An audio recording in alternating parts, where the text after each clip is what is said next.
And I'm joined now by Leyla Bnalli. She is the Chief Economist and the Head of Strategy at Apicorp. Thank you so much for taking the time to join us. When we look at particularly the work you do at Apicorp, tell me about, it's really the investment that you're looking at. How important is that? Well, the investments are quite key. I mean, we have at Apicorp, we are looking at the investment that are needed over the next 5 years. Having long-term outlooks is quite important, but at the end of the day, somebody has to come and invest.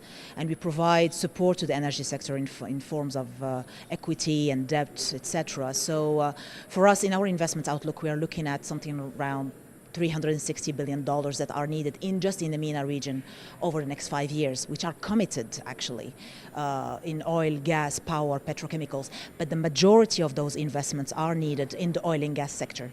And the majority of that part is actually in the upstream part of the business. So the world actually still needs a lot of oil and gas from the MENA region.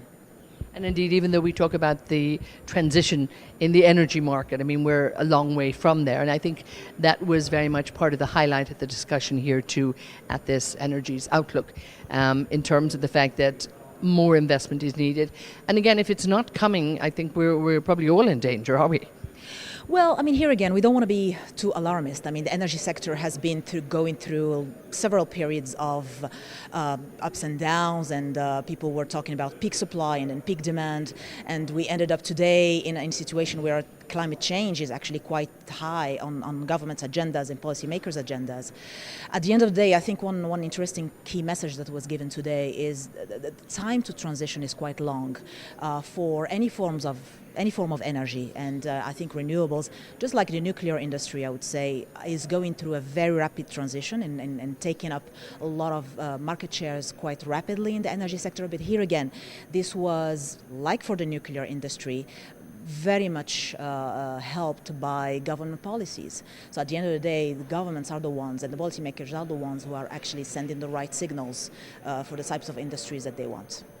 When we look at the outlooks, the OPEC outlook and the International Energy Agency outlook, a lot of work obviously goes into this. And these are outlooks that are very important for so many people across the sector. I'm sure you take time to look at these outlooks too. But how important is it that there's this dialogue that actually takes the time to compare them and really make sense of them?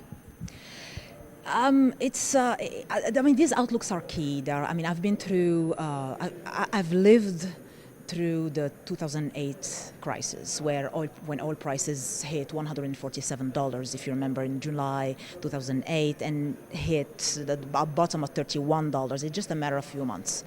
So having a sort of long-term scheme that can enable you to make sense of the shorter-term trends is quite key, because at the end of the day, what is important is not the end point, is the trajectory, be it in the oil, gas, or power sectors. So at the end of the day, I mean, these organizations all have different messages, of course, but it's for us investors at the end of the day to make a sense of the middle way, I would say, trajectory that these outlooks will translate into. And of course, when we look at the role of the International Energy Forum, this role really between the producers and consumers has probably become more vital than ever over the last few years.